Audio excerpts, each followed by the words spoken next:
ഞാനിപ്പോ അർമേനിയയിലാണ് ഉള്ളത്. നോക്ക്, ഞാനിത് ഈ ഒരു കയറെല്ലാം പിടിച്ച് ഇവിടെ 90 ഡിഗ്രിയിൽ ഞാൻ താഴേക്ക് ഇറങ്ങിയതാണ്.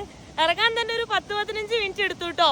എനിക്കിങ്ങനെ പേടിയാവുമായിരുന്നു. താഴേക്ക് നോക്കുമ്പോൾ താഴ്ഭാഗം കാണുന്നില്ല, ഈ ഒരു സാധനം മാത്രം കാണുന്നുണ്ട് ഇങ്ങനെ പിടിക്കാനുള്ളത്. പിന്നെ ഈ കയറും, വേറെ ഒന്നും മുകളിൽ നിന്ന് നോക്കുമ്പോ കാണാൻ പറ്റില്ല. കണ്ടോ, എന്റെ കൂടെ ഒരു ഫ്രണ്ട് ഉണ്ട്, വിവേക്. നോക്ക്, ഇതുവഴി വേണം ഇറങ്ങാൻ. ഈ സ്ഥലത്തിന്റെ പേരെന്താ അറിയോ? Devil's bridge. അതാണ്. ഇവിടെ കുറെ പേര് മരിച്ചിട്ടെല്ലാം ഉണ്ട്. ഗുണാക്കേവിന്റെ വേറൊരു വേർഷനാ. ആളും ഞാനും മാത്രമേ ഇവിടെ ഉള്ളൂ കേട്ടോ. ആള് സിമ്പിൾ ആയിട്ട് ഇറങ്ങിയിട്ടുണ്ടായി 2-3 തൊട്ടൊക്കെ ഇതാക്കിയപ്പോ. പിന്നെ അതാ കണ്ടോ, ഈ ഒരു തന്നെ ഈ സ്റ്റെപ്പ് തന്നെ കണ്ടോ, ഫുള്ളിങ്ങനെ 90 ഡിഗ്രിയിലാണ് ഉള്ളത്. ഇനി എങ്ങോട്ടാന്ന് അറിയില്ല, ഈ കല്ലിന്റെ ഇടയിൽ കൂടെ ഒക്കെ എങ്ങോട്ടൊക്കെ പോവാനുണ്ട് കേട്ടോ. എന്തായാലും നൈസാണ്. പക്ഷെ ഹൈറ്റ് ഒക്കെ പേടിയുള്ളവർക്ക് ചെറിയ രീതിയിലൊക്കെ പേടിയാവും.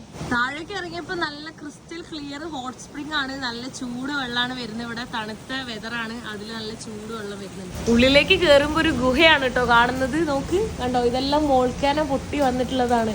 ചിത്രം വരച്ച പോലെ ഇല്ലേ? അതിന്റെ ഉള്ളിലൊരു നാച്ചുറൽ പൂളെല്ലാം ഉണ്ട്. വേണമെങ്കിൽ ഇറങ്ങാൻ നല്ല തണുപ്പുണ്ട്. ഹോട്ട് സ്പ്രിങ് വെള്ളമല്ല ഇത്, ചില സ്ഥലത്ത് മാത്രമേ അതുള്ളൂ. അതുകൊണ്ട് ഞാൻ ഇറങ്ങുന്നില്ല കേട്ടോ. നൈസാണ് കാണാനെല്ലാം. കണ്ടോ, ഒരു ഡിഫറെൻ്റ് ആയിട്ടുള്ള ലുക്കാണ്. അങ്ങോട്ടെല്ലാം ലൈറ്റ് ഇല്ല, ഭയങ്കര ഇരുട്ടാണ്. അതുകൊണ്ട് ഞാൻ ഫ്ലാഷ് അടിച്ചിട്ടെല്ലാം എടുക്കുന്നത്.